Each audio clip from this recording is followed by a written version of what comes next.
I'm Heather. After many wasted years trying outdated approaches to my daughter's addiction that felt wrong to me, harmed our relationship, and didn't help my daughter, I finally found an effective, evidence-based approach that repaired my relationship with her, helped me create my own peace of mind, and made me an ally in my daughter's recovery. I teach you a loving and compassionate approach to help you encourage change and create connection. Addiction impacts the entire family system. Family recovery is the answer. Today, you're going to hear a conversation between Nicole Miller and I about addiction pharmacology. As Nicole explained it, addiction pharmacology is about drugs, the brain, and what drugs do to the brain. I wanted to have this conversation to help you understand addiction better, because the better we understand addiction, the easier it is for us to collaborate with and support our kids. It also helps us take it less personally, which makes it way less painful, and to have more compassion. Nicole is a certified alcohol and drug counselor in the state of Oregon. She's also a certified professional coach. Nicole holds a bachelor's degree in human development and has worked in the addiction field since 2010. She provides coaching and case management to individual families impacted by addiction. Nicole also teaches addiction pharmacology for college students and other individuals seeking to earn certification as an addiction counselor. She has a significant knowledge and expertise of the ways in which addiction alters the way the brain functions and the difficulties individuals face in recovery as a result of this. Nicole is passionate about helping her clients achieve long-term recovery, as well as providing high-quality training to those seeking to become helping professionals in the addiction field. I will put Nicole's contact information in the show notes, and I hope you enjoy the podcast episode today. Hi, everybody. Welcome to another episode of the Living with Addiction podcast. I'm here with Nicole Miller, and we are going to talk about addiction pharmacology. So, Nicole, thank you for coming on the podcast today. I appreciate you making the time for it. I know how busy your schedule is. Yeah, thanks for having me. I'm excited to be here. Well, first, do you want to explain what addiction pharmacology is? Yeah, totally. So, kind of the short answer and what I tell my students when I teach this class is essentially we're talking about drugs, the brain, and what drugs do to the brain. And in the, in the realm of like addiction and, when drugs enter the brain, the changes that happen, we talk about things related to tolerance and withdrawal and just all of these changes that happen in the brain. So. Okay. That's a great explanation, easy to understand and really important because I think that even though I was dealing with my daughter's addiction, that was probably several years in before I really started actually researching addiction, which seems like anything else, any other thing like somebody had cancer or heart disease or something like that, we would be getting more education on it. So it only makes sense to get more education when your child is dealing with addiction as well. So what does addiction do to a person's brain? Oh my gosh, so much. So, and yeah, it's like hard to even know where to start, but essentially it changes the wiring. It changes the way your brain operates, and it does it in a really important way. So I think, a lot of people have heard that, right? Addiction changes the wiring of your brain, but like, what does that mean? So the primary parts of the brain that all drugs of abuse impact are the parts that are associated with reward. So the same part of your brain that when you satisfy a survival need, so when you eat food, when we have sex, things like that, it sends out reward chemicals, neurotransmitters. And that tells us this is important for survival. Keep doing that. Mm-hmm. So drugs activate that same part of the brain, and they do it on a much, much larger scale. So for somebody who is struggling with addiction, the drug, as far as their brain concerned, equals survival at that point. And then what happens when people go to get in recovery and start to get sober is that their brain has become accustomed to dopamine as the primary neurotransmitter. Their brain has been accustomed to levels that are way, way higher than what normally rewarding things would give them. So one example I use is like hanging out with your kids, right? Maybe before you were using, you really enjoyed that connection and it was really gratifying and rewarding. You go through a period of addiction, whatever that looks like, and then you come on the other side of it, and here you're trying to be sober and you're doing things like hanging out with your kids and things that are supposed to feel enjoyable.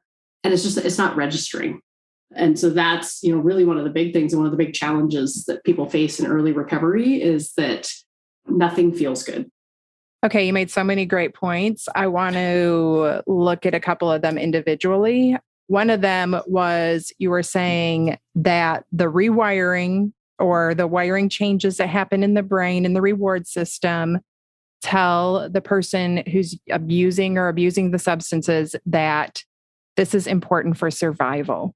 Mm-hmm. So it feels that important to them to use. Yeah. Yes, exactly. It's because, the part of the brain that we're talking about is like the oldest part of our brain. So that it evolved before our ability to think and reason and plan and problem solve and all of that stuff. This is that basic primitive part of the brain that says, these things feel good, do more of that, these things over here are bad, scary, and could kill us, do less of that. And so anything that activates that reward center to that high of a level, the brain's like, oh, I must need this to survive. It's the same thing when you eat food. It's the same thing, the same process. And that part of the brain is so focused on survival. It doesn't really care about fulfillment, right? It's just mainly whatever it takes to keep you alive. Yeah. And what do you mean when you say fulfillment? Well, I mean, like, one of the other things you were saying is like everyday things aren't as satisfying. So we wonder like why a mother wouldn't enjoy spending time with her kids or wouldn't even be able to quit to spend time with her children, or why our kids don't care about the things that they used to love anymore. And it's because their brain is wired to, I have to have this drug to survive versus seeking fulfillment in other ways. Yeah. And one point I want to make is the earlier that somebody starts using, the worse this is. So there's a big difference between someone who starts using in adolescence compared to someone who starts using in adulthood. In adolescence, you don't have anything to compare it to. So in terms of like rewarding experiences for adults have gone through enough of life that they've had connected relationships or they've had activities and things they go out and do that, bring enjoyment and bring reward.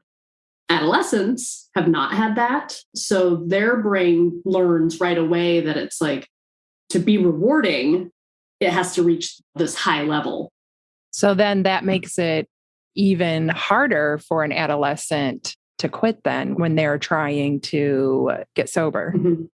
Yeah, significantly harder because all the things that, as an adolescent, what do? You want to hang out with your friends, pretty much hang out with your friends, right? Right. Social connections, like all of the quote unquote normal things that an adolescent would enjoy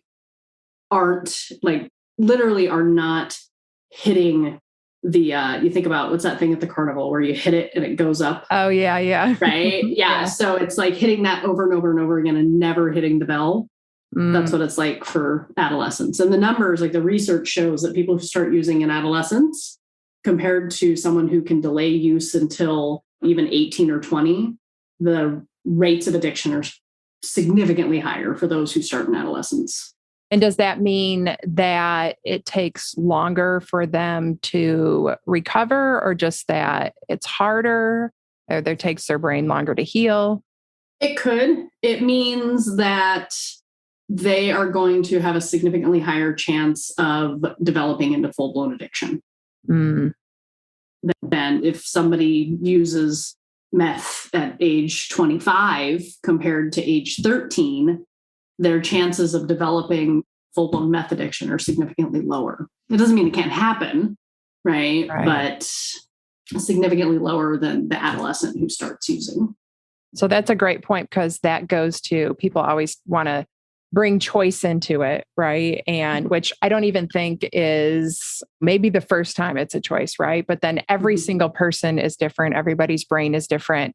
Some people, maybe that choice lasts a lot longer, and other people are much more predisposed to getting addicted sooner. And it sounds like adolescence is one of those factors that makes somebody predisposed to getting addicted sooner.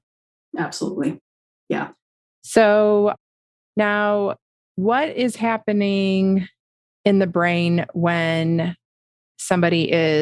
they're trying to be in recovery? So they're trying to be completely abstinent from the substance that their brain thought was really important for their survival. Such a great question. So, there's quite a few stages that people have to go through, especially in early recovery. So there's the acute withdrawal, which is different depending on whatever substance somebody is using. So that first, from the time they stop using till could be a couple weeks, for some substance could be up to a month, that acute phase where they're in physical, psychological withdrawal. If it's something like opiates, they're very, very sick. If it's something like amphetamines or other stimulants, they're very, very tired. So, but once they get through that phase, then it's like everything else. So for one, their brain is having to figure out how to navigate the world with like normal rewards. And so one thing a lot of people experience is, so it's called anhedonia. So anhedonia is the inability to feel pleasure from normally pleasurable things. And so anhedonia is like I used to really enjoy XYZ and I just don't. I used to enjoy hanging out with my kids and it just does, I don't feel anything. I'm not excited about that. And that, that is literally their brain expecting so much dopamine that it was getting from drugs. And it's not getting that because normal rewards don't register that high. They don't create that much dopamine. So with that can look a lot like depression, right? It doesn't mean it's like true clinical depression, but it can look a lot like somebody who's depressed. There is this whole spectrum. So post-acute withdrawal is like basically the whole 2 years, up to 2 years after someone stops using. And the big symptoms of that are, I can't think straight. I have trouble sleeping. Either I'm sleeping too much or I can't sleep at all. My emotions are all over the place. So I'm having either numbness or extreme emotional reactions. Nothing feels good. And I don't want to do anything. So, and then also, I may or may not be wrong about this. Is their brain also producing less dopamine than, say, yours or mine would at that time as well? Yes. Yeah. So we talk about dopamine, and dopamine is like the big kind of primary neurotransmitter, but depending on the substance, there's serotonin, there's epinephrine, there's endorphins, and all substances kind of have their specific brain chemicals that they interact with.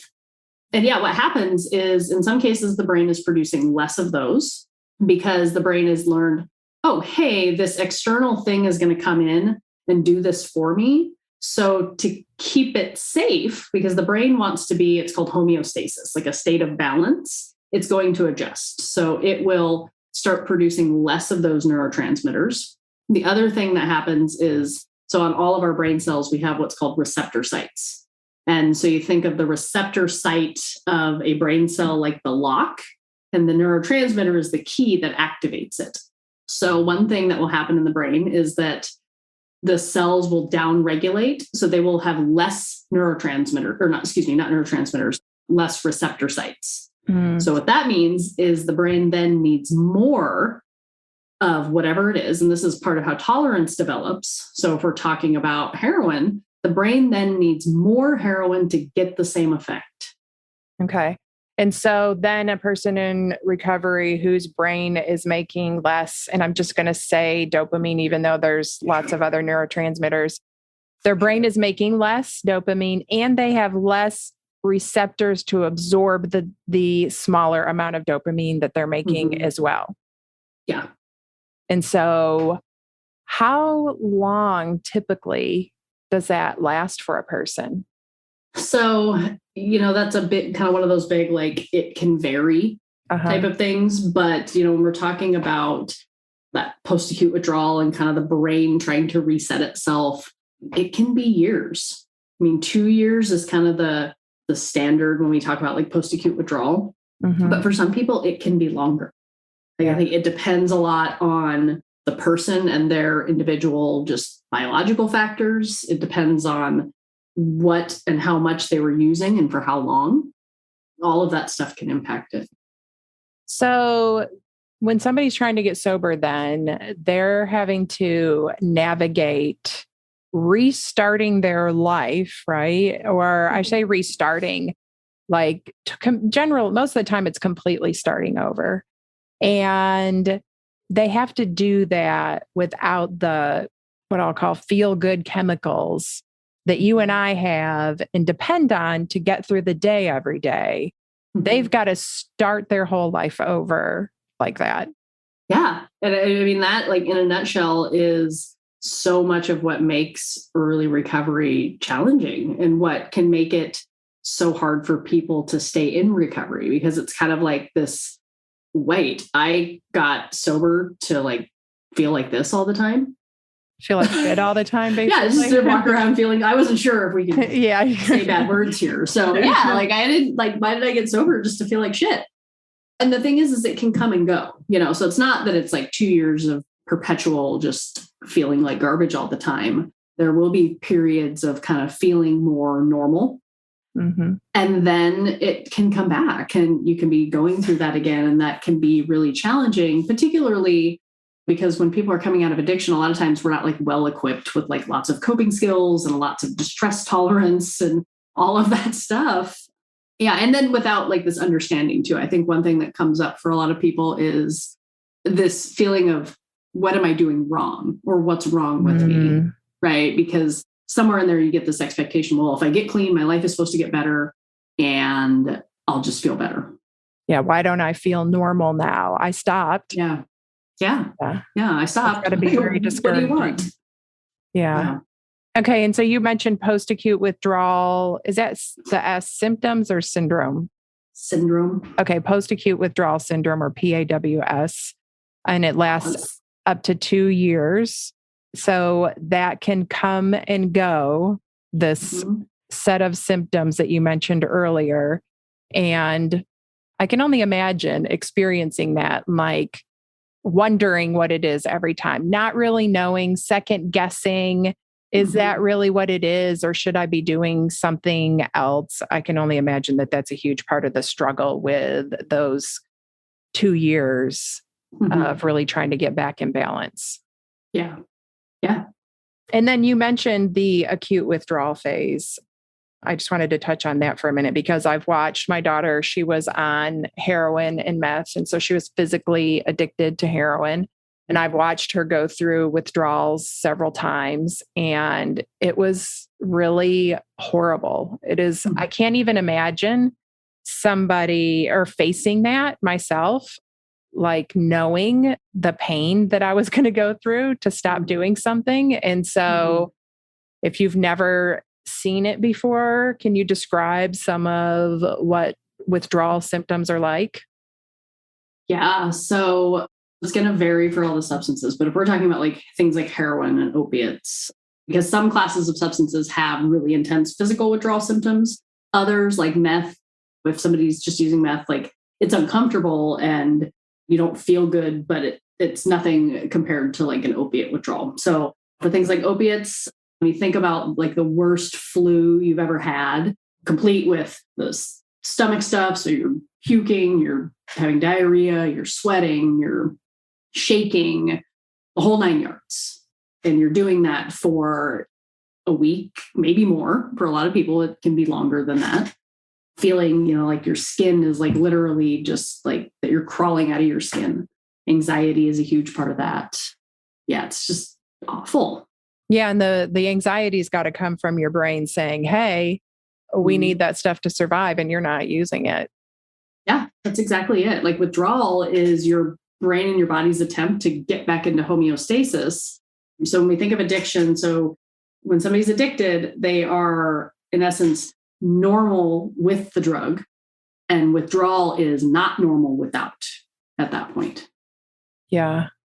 Yeah, there was one time Helena was going through withdrawals and she was trying to get to the point that she could take Suboxone, and she was doing it at home, and she took the Suboxone too soon and went into precipitated withdrawals and ended up really in crisis. She was having, it was kind of like seizures, but not really seizures. And we ended up having to send her to the emergency room. And it was just a really, really horrible experience. And it gives me so much compassion for anybody that is facing going through that, because even if they go to a detox and they are getting medically assisted through the detox process, they have to be far enough into withdrawals and quite uncomfortable for long enough before they can take something that's really going to help relieve that. So I think that's something like Helena, for a long time, when she would go to detox, she would end up leaving before she got to the place that she could take something, because the discomfort was so overwhelming of going through that detox phase. So I just like to point that out for anybody that's listening that has not seen somebody go through that. It is something really to have compassion for, what that person goes through to get off of those drugs. Yeah, so much. So much. So what else makes people susceptible to relapse in early recovery? Is it just the lack of neurotransmitters and receptors, or are there other factors that contribute to that? There's definitely, I mean, it's so much to that. I mean, yes, it's the way their brain works. And if they're in withdrawal, if they're even in like psychological withdrawal, I mean, if we're talking about like stimulants, people, they feel depressed and fatigued and like they can't get up and do things and all of that. But then there's even just the social factors, right? Like hanging around with people or wanting to kind of go back and make those connections. I think whether or not someone has support is going to be a huge factor in whether or not they end up relapsing. So I think it's just kind of this, what's the word I'm looking for? Like all of these things that kind of come together to like set the stage for that. Yeah. And we were talking about meth. I think people can end up being fatigued for weeks or months, right? Like just wanting to sleep all the time. Yeah. And it's not laziness. It is their body genuinely needing that to repair.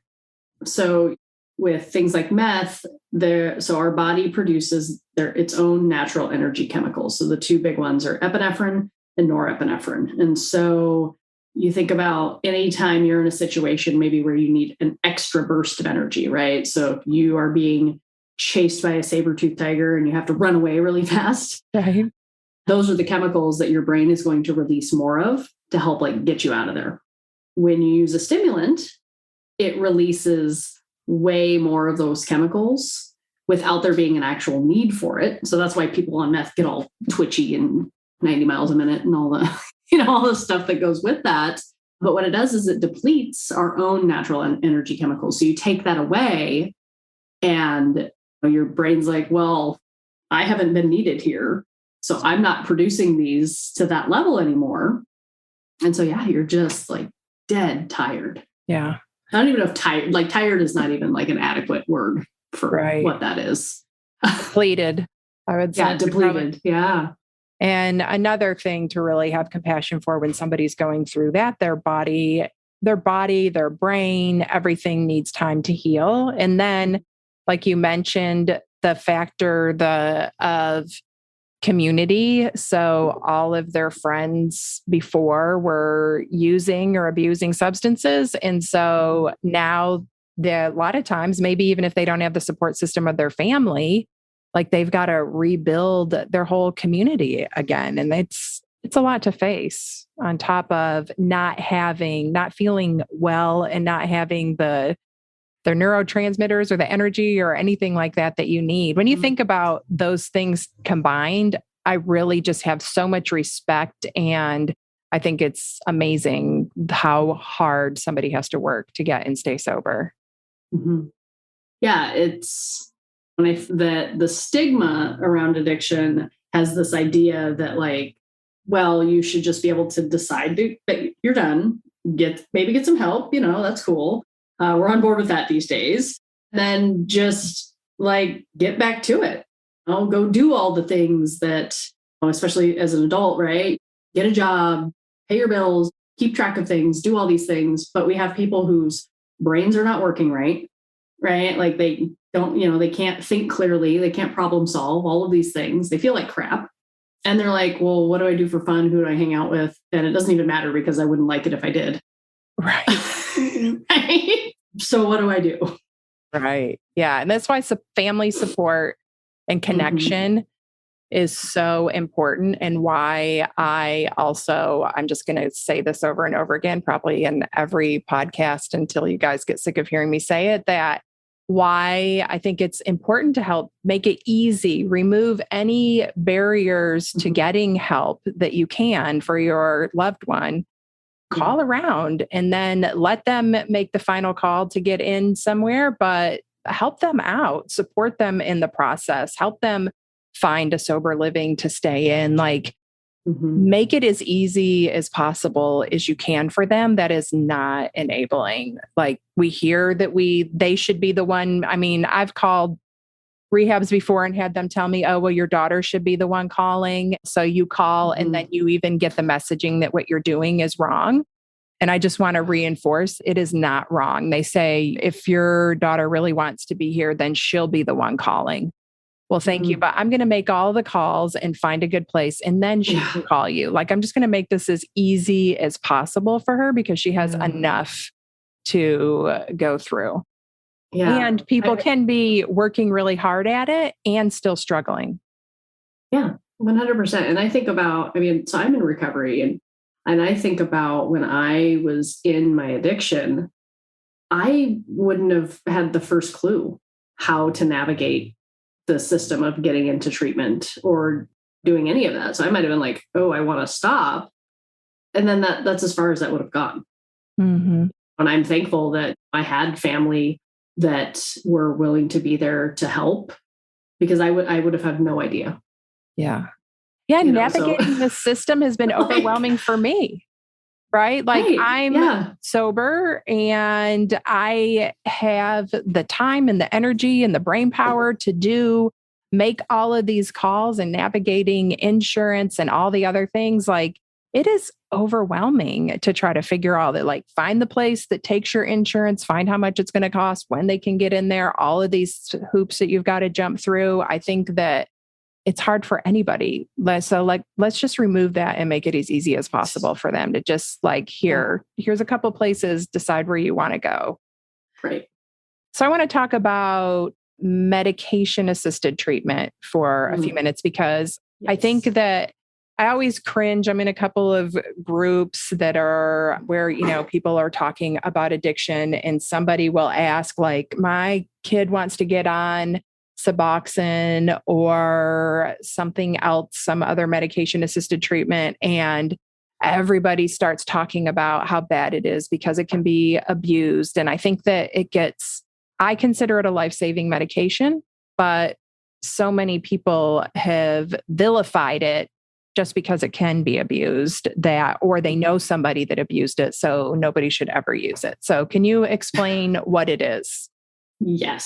So medication-assisted treatment is, in essence, a treatment modality. So this is for, not just opiates. They do it for alcohol and other stuff, but we're going to talk about it in the context of opiates because that's kind of the big one. So it's using a medication. So typically some sort of opiate. So the kind of the big ones are Suboxone. Methadone is the one that's been around forever. It's like the single most researched treatment modality ever. And because it's so controversial, there had to be like shit tons of research on it. So using a medication to give to someone who is opiate dependent with the purpose of navigating cravings, or lessening cravings, and also keeping that person out of withdrawal so that they can engage in a treatment program, go to counseling, group counseling, individual counseling, so that they can engage in the rest of their life, do all the things that are expected, right? Go out and get a job and repair their relationships and have fun, whatever. All these things that people do in life, them being able to do that because they're not in withdrawal and they're not having cravings. Well, yeah. And cravings was something that we hadn't even talked about yet that continues within abstinence. I know that was something my daughter was still struggling with after months of being abstinent. Yeah. I mean, cravings can last for years. And when a craving hits, when you're sitting here and you're not in the midst of one, rationally, you know that cravings are short lived, right? They kind of come and go. But when you're in the midst of one, it feels like it's going to last forever. And that is it's your brain saying, hey, I need this thing. I need it to feel normal.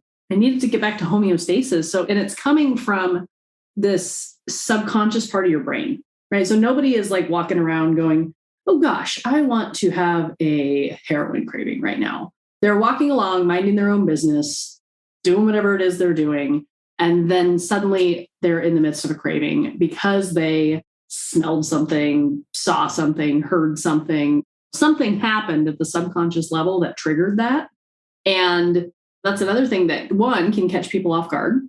Like if they don't have an expectation that that is a normal part of recovery, because it is, and it doesn't mean anything. A lot of times people like attach this meaning of I'm doing something wrong because I'm having cravings.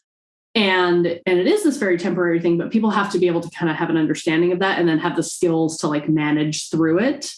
Because when you're in that, it's really easy to get to that impulsive place of like, I'm having a craving, like I have to fix this. I'm going to go use. Yeah. So kind of going back to like medication assisted treatment, that is, so the medications, so, whether it's methadone or Suboxone or naltrexone, what they do is they go in and they occupy the receptors in the brain. So they occupy it without activating it. And each of those substances that I mentioned do it in a different way. And I can explain that if you want.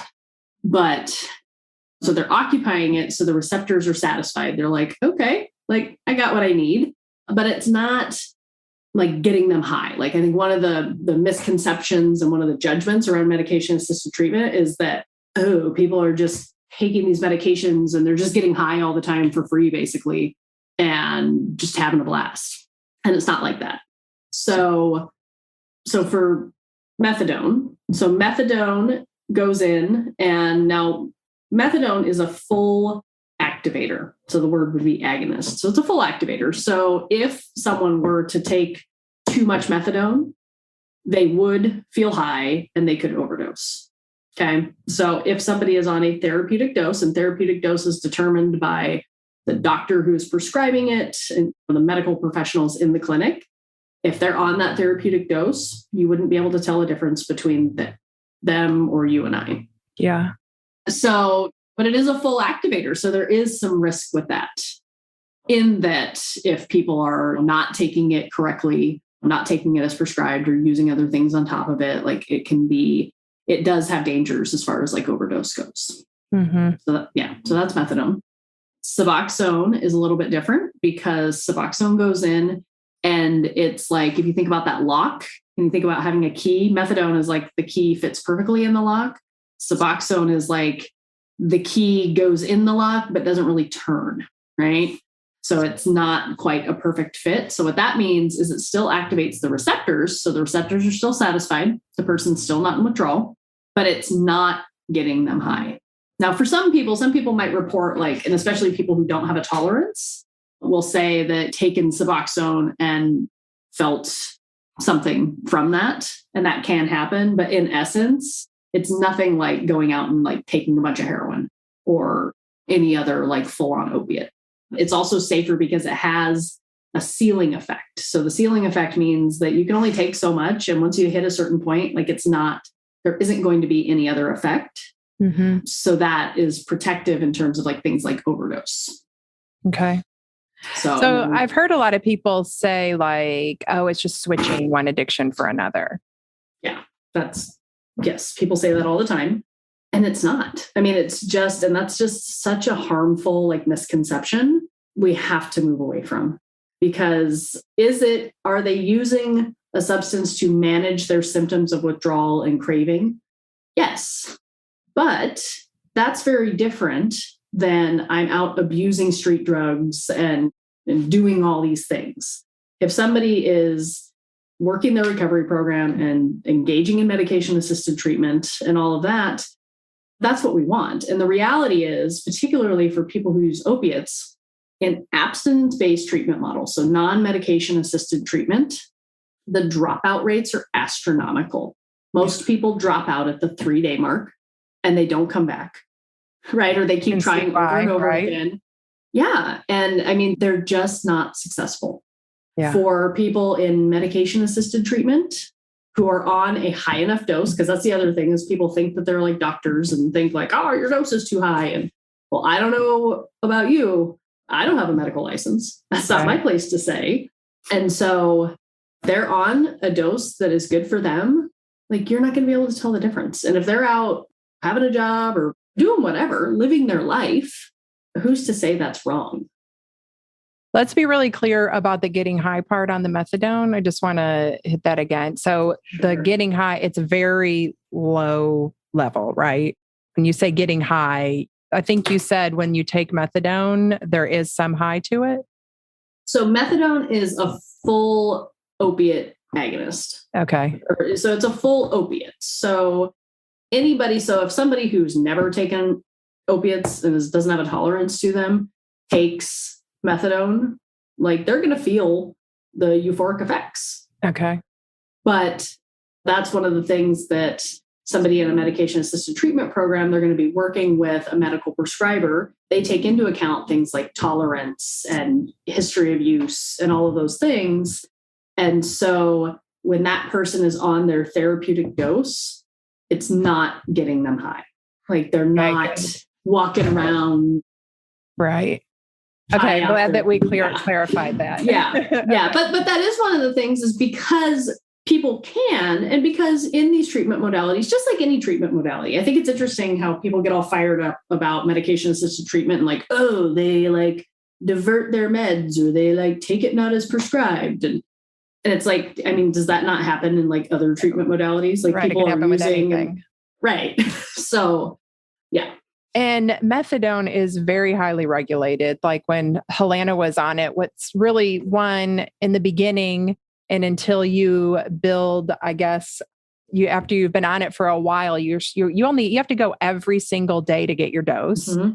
Yep. And one thing that really stood out to me when I went to the methadone clinic with Helena was she's sitting there in the chair. She's like passed out, right? Because she's been up all night. She's living this drug lifestyle. And everybody else that came in there was like bright and happy. They were on their way to work. And I could just see in them like, wow, these people are really living a life and are happy about it. It wasn't just this, I could just really see the difference. Like, in that moment, I could feel the truth of how much that was helping these people to change their lives. And it was nothing like somebody who was living in active addiction.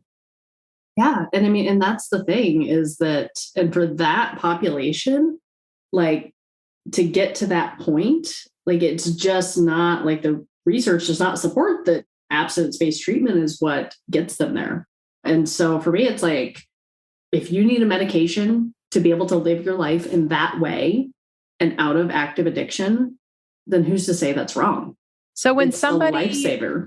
Yeah, I totally agree. I feel strongly that if my daughter had stayed on Suboxone, that she would probably still be alive today. I wish that she had stayed on it longer.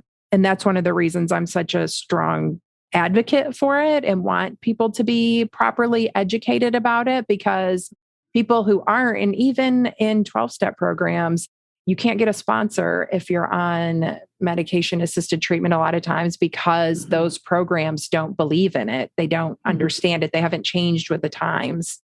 But isn't somebody's brain also like isn't that giving their brain time to heal as well? Like, do their neurotransmitters start producing regularly and then they're able to absorb them as well? Is that healing taking place while somebody's on MAT? Yeah, because again, it kind of goes back to that experience of like reward, and that intense reward when they're being managed. Like, they're not getting those like huge hits of dopamine, and it's not the same as going out and doing a big old hit of heroin. It's just not the same. And some of the other things that are necessary for the brain to heal and for all of that healing to take place is that like participation in life, right? Like building meaningful connections and relationships and taking care of yourself physically, mentally, spiritually, all the things that people are able to do when they're not having to worry about being in withdrawal and, you know, and all the stuff that comes with that. Yeah, absolutely. And that is just so important too. The process of rebuilding your life is overwhelming enough. You think about just the small process somebody goes through when they go through a divorce or a big move or something like that. It is just so stressful, or a job change, right? And this person, when somebody's recovering, like they're having to start over in every single area of their life, not just one. And so when you think about how stressed out you are about a new job or divorce or move or whatever it is, imagine going through all of those things and then some all at once. And I think that gives a little bit more insight into what somebody's going through. The last thing I wanted to ask about was fentanyl. And because like I've heard that it's more addictive and you have to use it more often than other drugs. And that's one of the reasons that fentanyl is getting mixed in with a lot of other drugs, so that takes somebody who maybe was a casual user or not using as much, and now suddenly that person's got to buy all the time because they're addicted to fentanyl. Yeah, so it is a short-acting opiate. So when we talk about short acting versus long acting, short acting means like you use it and it peaks and the effects wear off very quickly. So when something, it's the same thing as like cocaine, right? Like when you think about like cocaine use, people use cocaine and they binge on it because it wears off in like 30 seconds or whatever. So fentanyl is the same, is it wears off really quickly. So people are having to keep going back and keep using more. And the other, you know, one of the other big things with when we're talking about fentanyl is you think about it and you think, oh, like they give that stuff in the hospitals. But what's on the streets is not medical fentanyl. It's this synthetic shit that's made with all these like cheap ingredients that are, so it's easy to make a lot of it. And it's really dangerous, right? Because you don't know like what is actually in it. And it's these like street chemists that are making it. Yeah. So that is why when they're trying to cut their drugs with fentanyl, why people are getting killed, because it's not properly measured or managed, or who knows how much actually ends up in there or what happened during the process of making it. Or I know that like when my daughter used, wasn't the first time she had used from whatever she bought. But so like the whole batch that she had, batch makes it sound so big, but whatever amount she had that she bought, like it wasn't all lethal, right? Just part of it was. And that's what's so scary about it, is that you just never really know with it. And it is short, like even the medical grade fentanyl is short acting. Like I remember after one of my surgeries last year, they gave it to me just to get my pain down enough for me to get home. And it was wearing off before I got home, which was like, with like 30 minutes later, the pain was coming back. And I was like, this is not, it wears off so fast. So I can so did they go into withdrawals that quickly as well? They can, yeah. Yeah, like if they don't have anything else they're using and those effects start wearing off, yeah. So they go, they're feeling sick sooner than if they had used heroin. Yeah. And then I guess since heroin's not as strong, it just doesn't cut it anymore when somebody's addicted to fentanyl. Yeah. Yeah. And so fentanyl is way more potent. And I can't remember the exact number, but then you compare it to things like heroin or like Oxycontin or some of the other like pain pills that are out there. It's significantly more potent than any of those. So, and I think the other scary thing with fentanyl is that you'll have people that are using like stimulants, like using other things. So they don't even know that they're getting fentanyl. Right. They weren't even planning to buy an opioid or. Right. Which means they don't have a tolerance. So that's why people are dying so quickly. It's just so scary. So Yeah, it scary. really is. All the more reason to have fentanyl test strips and Narcan. Yes. And often if somebody has used fentanyl, sometimes 2 doses of Narcan are needed. So I've put links to those. I think I'll put them in the show notes again. I've put links to those before, but it's good to know where to get them because we should all have it on hand. Is there anything, I think we covered everything that I wanted to go over. Is there anything important that we missed that you want to go back to or you felt like you needed to explain a little bit more? No, I think that I was thinking about medication assisted treatment. And I think the big thing that I teach this like with my students, and it's interesting because I teach people who are looking to become drug and alcohol counselors. In Oregon, this is like one of the required classes that they have to have. So, and I get just this huge spectrum of like opinions and thoughts. And a lot of times it's influenced by people's own recovery. So the thought is like, oh, well, I got clean this way. So like it should work for everybody. Right. Yeah. And people get all judgy about all this shit, which is crazy to me. Right. Just crazy. Right. But the one thing I really try to instill in my students is that there is no right or wrong answer in terms of how long somebody's in MAT.